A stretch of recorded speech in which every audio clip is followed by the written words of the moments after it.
Hey guys, it's Katie. I'm back with Jerry to talk about grooming again. So yesterday I talked about dealing with the head. So today we're actually going to be talking about handling the feet. So handling the feet can be one of the more problematic areas for a lot of dogs because there's a lot of potential for the handler to quick the dog when they're clipping nails or dremeling nails. So it is important that if you have quicked your dog in the past, that you still try to work through this. So you may or may not need to work with a groomer so that you can get an idea of how to see your dogs quick more effectively. The other part might be that you would need a better restraint system in order to safely manage the rest of the dog while you're working with their feet. So that being said, let's get into this a little bit. So when we're talking about managing the feet, first thing we're going to be doing is just grabbing the foot. Good. Waiting for the dog to relax. Grab a foot. So we're grabbing a foot. Good. Good boy. Grabbing a foot. Good. Grabbing the foot. Good. Now, for nail trims, it is really helpful to know that you can do a nail trim either standing or laying down the dog. So the dog, if they are laying down, sometimes that is a much easier method for the dog to relax into the nail trim and not pull their feet away from you. Other dogs, it is easier if they're standing. So you will have to kind of make that determination over time as to which one may or may not be better for your dog. I have one dog that it is better to do standing and one dog that it's better to do laying down. So the reason is because the dog is less likely to try and pull their foot away when you're getting in there to try and trim nails or mess with the foot hair and stuff. If they are standing, a lot of times I prefer having a restraint system just so that way I can keep the head facing the same direction. So you'll notice my grooming table right there. There's an arm that essentially what that does is it restrains the head so that the head can't keep turning around so that the dog can't keep turning on you, meaning that their feet are moving while you're trying to potentially do stuff with them. So now getting into the bigger part of the foot care. So for every dog, there are some very specific things that need to occur on a consistent basis for their foot health. So one is making sure that we trim out excessive hair on the paw pads. So that would be the equivalent of our palms. The other part would be making sure that we're keeping the nails at a reasonable length. So for dogs with darker nails, that can be a challenge. So finding the quick on the dog can also be problematic for dark nail dogs. So there are some tricks online for people that want to look at how can I find the quick on my dog's black nails. Typically what I do is I just kind of chip away at the outer part of the nail until I start seeing a black dot and then I stop. So that's kind of hard to explain from far away in a video. So we want to be sure that we're looking at where the quick is in the dog's nail. So with Jerry has dark nails, doesn't like having his feet messed with all that much, but obviously has to have his nail trimmed at some point in time, or nails trimmed rather. So handling the dog's feet for nail trims, if you've got a dog with ticklish feet, that can be a challenge when you start messing with the feet. If you've got a dog with sensitive feet in general, a lot of times as soon as you start putting pressure on the individual toes, they start squirming. So like with Jerry, you can see if I hold the whole foot, he is less likely to squirm. No. Good boy. Whereas if I start messing with individual toes, no. And this is where, again, you may or may not need a restraint system to help you. So for some dogs, if I'm not sure how they're going to handle nail trimming, no. I will use a leash or a head restraint. Because at the end of the day, nail trim is one of the most common causes of bites in grooming and veterinary care. So when we're dealing with all of the nails, obviously, you will also need to learn each of your dog's individual nails because there are some dogs that have different colored nails on each of their feet.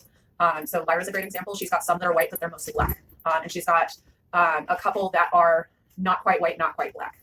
So learning where the quick is extremely important for that. Your tools that you can use, you've got the option of the nail Dremel, which is a lot easier to work with if you've got a dog with dark nails or thick nails. The other option are nail clippers, which kind of hard to see, but I prefer this style of clipper to the guillotine style, mostly because if I'm working with the dog's foot, I want to be able to see what I'm doing, and the guillotines I can't see very well. So that's just my personal preference.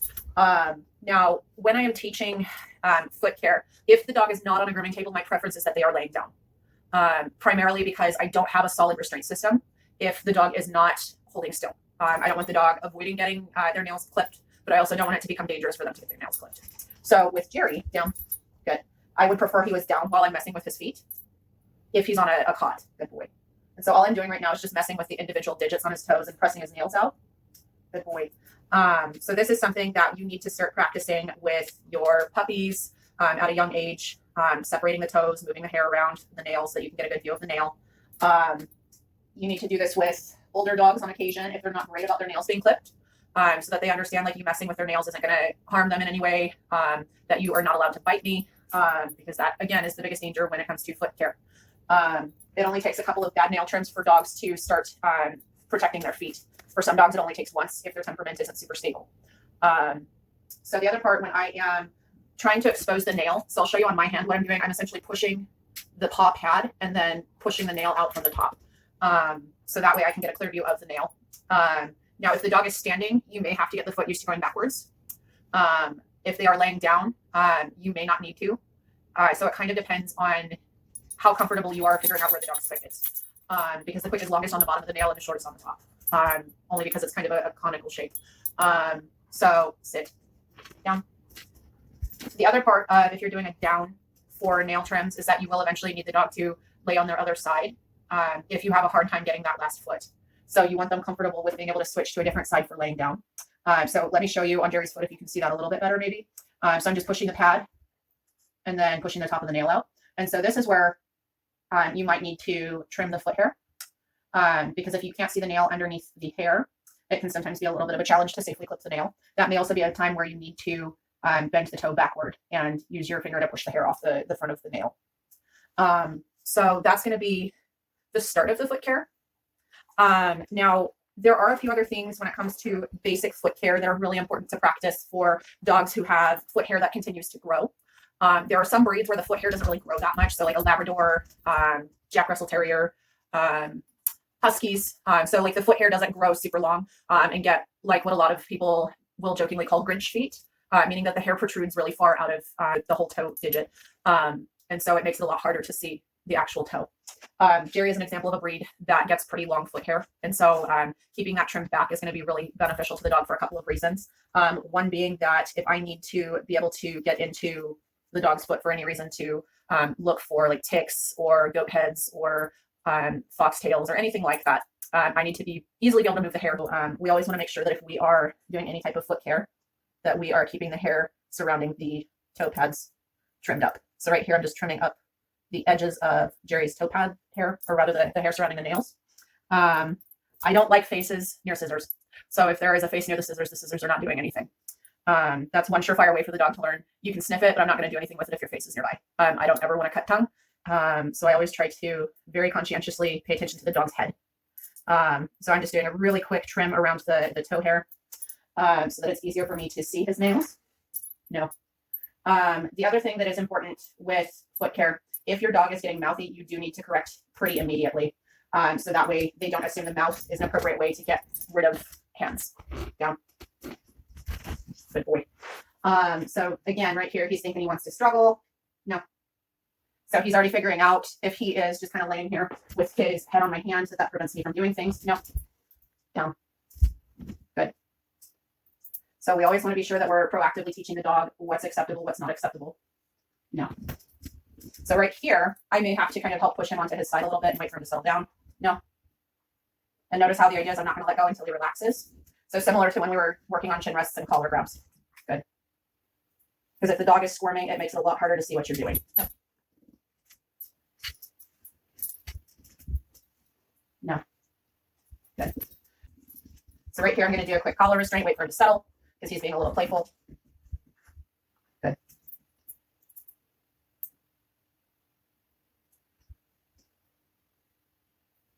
No. Good boy. So I do the same process to all of the toes because again, I like to be able to see what I'm doing. If I can't see the nail, it's not easy to trim. I'm not particular about how the dog's feet have to be groomed if you want to keep the dog's foot hair a certain way. What I am specific about is that the paw pads need to be relatively clear through friction so that the dog has the most capable gripping surface on the bottom of their foot and short enough that you are able to easily and safely trim the nails. I'm not preferential to doing more work than is necessary on maintenance grooming, so things like brushing and bathing. So my preference is always do some of this extra work here so that I don't have to do extra work for maintenance. So what I'm doing right here is I'm just trimming some of the hair around the toe pads, which is kind of hard to see. So the toe pads, the hair can grow pretty long for some dogs. So like even dogs like the Labrador Retriever can get pretty long foot hair surrounding the pad of the toe. So we always want to be sure that we are very carefully working around those toe pads because those are flesh, you can cut them. We don't want to cut the dog. The other reason why I like to trim out the toe pads a little bit is in case there's any debris that's trapped in there. So I always like to check for debris. Good boy. So you'll notice I'm not using a lot of food with him today. Part of the reason is because at the beginning of this video, you'll notice he was a lot more squirmy because he realized that I have some rabbit treats in my pocket. The more squirmy the dog is, the harder it is to maintain their foot. So in this case, I want composure or calm. So I'm waiting for calm behavior before I proceed. Wait. And if I'm acknowledging his choices, I'm generally just going to be praising those choices because that is something that both groomers and veterinarians are easily capable of doing in all situations. Whereas using treats is not always easy to do for them. Because again, they have to get in and out as safely as possible. And sometimes food makes dogs more problematic. Good boy. So you'll notice right here, I have tidied up his back feet pretty well. The front feet can be a challenge for some dogs because it's closer to their mouth. And so they get a lot more mouthy about it. Good boy. I'm okay with them wanting to observe, but I'm not okay with them getting really in the foot space because that makes it less safe for me to trim. Nope. And so notice how the idea is if he gets out of it, I stop what I'm doing. Down. Jerry. Good boy. What I do need to do is let him know that until I'm done, we're going to keep doing this. So the longer you hold your down in one sitting, the easier it is for me to get this done. So what I need to slowly start working him on is the idea that you have to fully relax before these tools come out because we're not going to play a game here. Nail trimming is 100% necessary for all dogs. And so I always want it to be safe and I don't want it to be a strenuous or dangerous activity for the dog or for the person that's managing the dog's feet. So in some cases, it's a matter of if I pick up the tool, does the dog show too much interest in the tool? So I have the scissors in my hand. Good boy. Good boy. So he's just glancing at the tool, which is fine. If I move it to his feet, no. The idea is I don't want you moving it near, I don't want you moving your head near this tool. No. So I'm waiting for him to back his head off a little bit. If he chooses not to back his head off, I may have to do it manually. So again, grooming and veterinary care, I'm prepping the dog for the possibility, good boy, that the dog may have to be manhandled to some degree. So groomers and veterinarians are more likely to physically have to move the dog to get what they need to done, as opposed to waiting for the dog to fix it themselves. So when you have time to practice, you can wait for the dog to fix it themselves, or you can work on manual body pressure. Good boy. So right there, I just kind of helped put his head into a down. Nope. So same thing again. He's like, nope, you're doing something interesting here. Good. And he's extremely playful this morning. Not being able to play with Willow has made him a lot more playful, mostly because he has a lot of energy. So I'm going to put his head down. Good boy. Going to wait for him to settle down. Good. Not every handler has the patience for this, and that's why foot care can be such a big challenge. No. Good. No. So I'm going to wait, because again, he's feeling mouthy. Good. No. So the other part of it too is, again, notice that we are developing a pattern here. I may end up needing to put him on a table instead in order to finish grooming his feet. So I think I am going to go ahead and switch him over to a grooming table instead so that I can do that. We're going to continue working on his feet. So a couple of very specific things about the grooming table to keep in mind. You need to be conscious of all of the dog's feet. So if the dog has a lot of space that they're taking up on his table, so his feet are hanging out right on the edge of the table. If I'm in the middle of doing something with his feet and he inadvertently backs up, he might slip and I could accidentally injure him. So I always have to be fully conscious of what his decisions are on this table. So in this particular scenario, I also have a 3-piece restraining system. So I've got one that is restraining to the front of the arm on the grooming table. And then I've got a 2-piece one that restrains the hips. And then it also additionally restrains the neck more. So it's keeping the neck up a little bit higher so that I can more easily get into this part of the dog's anatomy to avoid a bite. So I'm going to adjust his feet really quick. Good boy.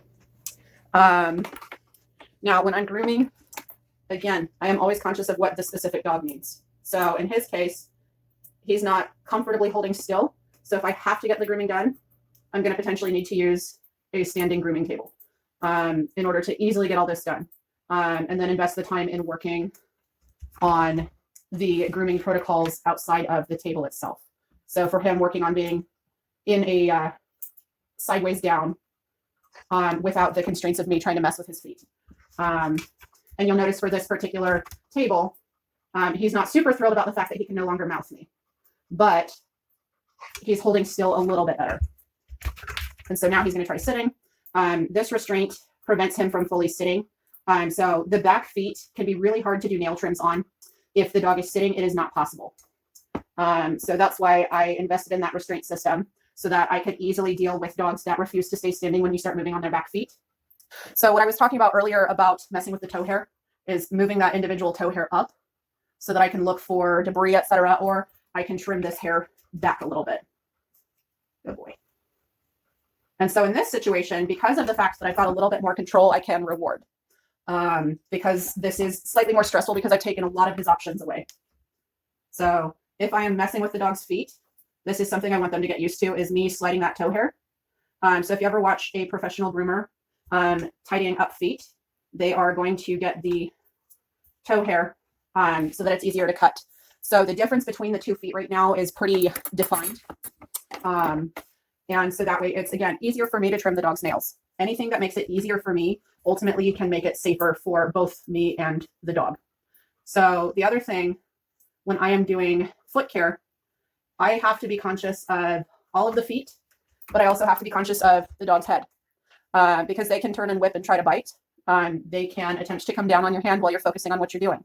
So you do need to be paying attention to what you're doing.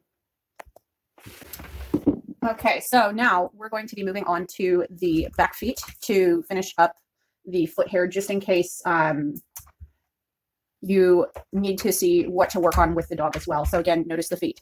When I am working on the back feet, you may have to do what's called an assisted stand, which means my arm is back here and supporting the foot.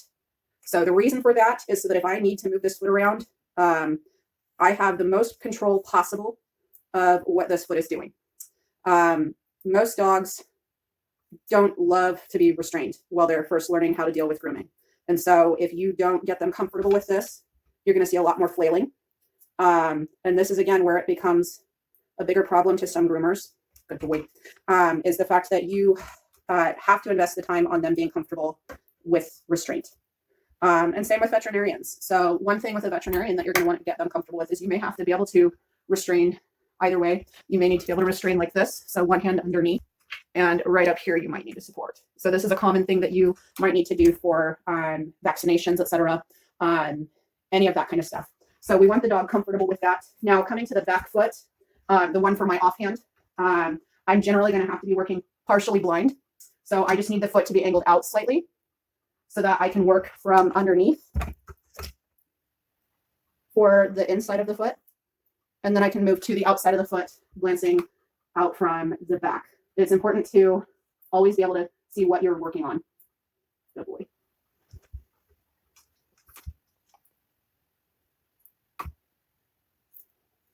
Good boy. So that was tidying the feet. Tidying the feet is sometimes an extremely painstaking process. So that's why it's important to figure out, can you get the dog to maintain a relaxed down, or do you need restraint until they can relax either on the table or on a place setup? So now that his feet are tidied up, I can actually look at his nails more easily. So like I said, you've got this tool as an option, standard nail clipper, Dremel. My preference is always the Dremel for the fine edges, but I tend to do a combination of, I will clip the ends, good boy, and then I will Dremel the rest, good boy. So again, I'm only clipping the ends so that my Dremel's not working harder. So I'm not going to be too close to where the quick will be. Good boy. So I don't have to necessarily find the quick as easily. Here, good boy. Whereas if I was using the nail clippers strictly to get as close to the quick as possible, I would want to be much more conscious of where the quick is, both on the bottom of the nail and the top of the nail. So when you're cutting the nail, you want to cut at an angle. So that way you're cutting with the flow of the quick and not into the quick. Because that's what most people end up doing when they're cutting nails, is we cut straight up. And so you're going to end up with an uneven nail, more likely to hit the quick as well. So that is something to pay attention to. And I need to switch sides. Good boy. Good boy. Good boy. Now, Jerry's quick isn't going to be too far back from where his feet are because he was groomed when he came to me, which means that his nails had recently been done. So I am sticking to just the edges because I also don't want to take a chance on hitting his nail in the wrong spot. Good boy. So, good boy. Again, you may have to adjust your stance so that you are able to see what you're doing. So every dog needs to get comfortable with you moving around them, manhandling them, etc. at some point in time, because we want to be sure that they are safe for other people to handle. Good boy. Good boy. Good boy. So I always like to, like I said, trim up the nail first and then I Dremel the rest so that the edge is not as harsh. Some dogs are more comfortable with the Dremel. Some dogs are less comfortable with the Dremel because of the fact that it kind of tickles. So for dogs that have ticklish feet, the nail Dremel is a challenging tool to use sometimes. The nail Dremel, you have to tidy up your dog's feet. If you don't tidy up your dog's feet, you run the risk of the Dremel catching that toe hair in it. There are guards you can have on the Dremel, but they don't work as effectively for me specifically because I can't see the nail. So I can't see where the quick is or anything like that. So you always work on a low setting first. Good boy. And I'm just tapping it to the edge of his nail. And you can see he's not super fond of that. Nope.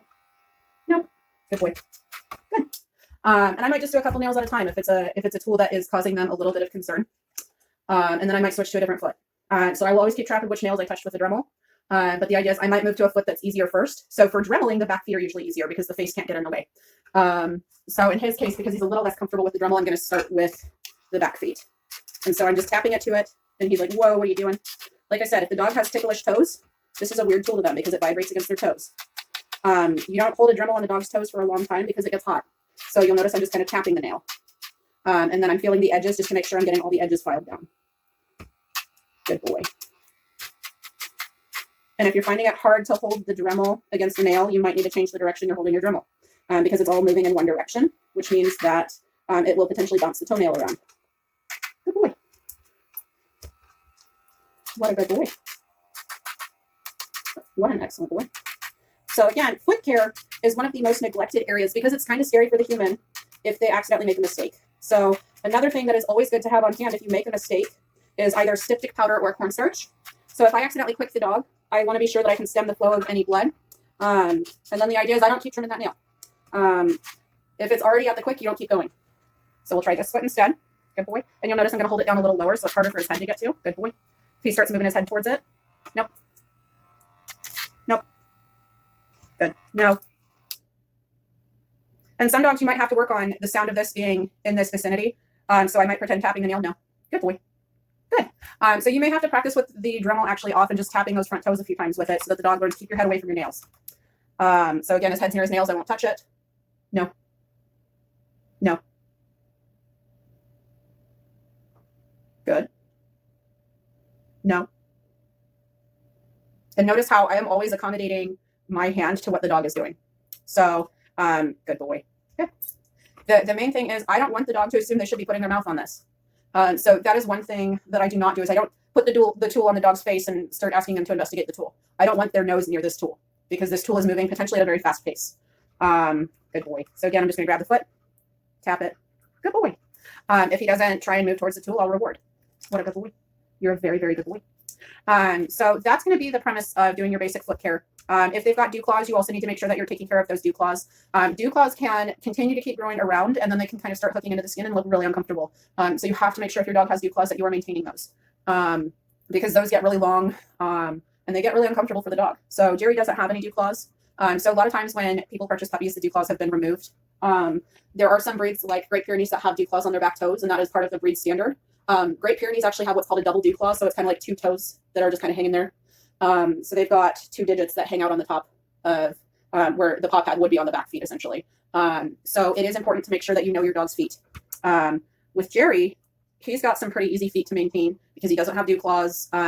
His nails aren't overgrown. If the dog's nails are overgrown, you might need to work slowly. I would work in combination with a veterinarian or a groomer on top of all of that. I would also highly advise that you maintain your dog's nails on a very consistent basis. So even if it's just chipping away at the edges of them for a week, every week, all the way up to a full tidy up with a Dremel. The full tidy up with the Dremel is going to potentially help rescind the quick back a little bit if the quick has grown out a lot. So that is a little bit about the feet of the dog. So the second least safe spot to groom, but the one that contributes to the most bites. So anyways, if you guys have questions, concerns, comments, I would definitely direct a lot of your questions to your veterinarian or groomer because they are more likely to be able to help you in tandem with what you need to do. That or you would need to seek a training professional that can do grooming. So I do some grooming, but it's on a pretty limited basis. I don't have an extensive grooming knowledge of every breed. I just know how to deal with the feet. I know how to deal with the face. I know how to deal with the rear end. And it is important that you guys also have that same comfort level at some point with your dog. So to be your dog's advocate in grooming, your dog needs to be comfortable with anything that can be thrown at them. Some groomers actually do have a preference of grooming dogs laying on their sides. So if you have been looking at groomers, you need to ask some very specific questions to your groomer. Do they groom standing up on a table? Do they groom laying on their side? Because it's easier to help the dog get comfortable with grooming if you know how they're being groomed. For extremely intensive grooming breeds, so breeds like poodles, breeds like Shih Tzus that need regular haircuts because their hair keeps growing, anything with long hair essentially, it is always in your best interest to speak with a groomer so that you know how to best maintain your dog's grooming health. So I will also continue posting more about handling. So I have not addressed the back end yet, and that's going to be something that we're going to be talking about here in the next video. So anyways, you guys have a good day. I will talk to you soon. Bye.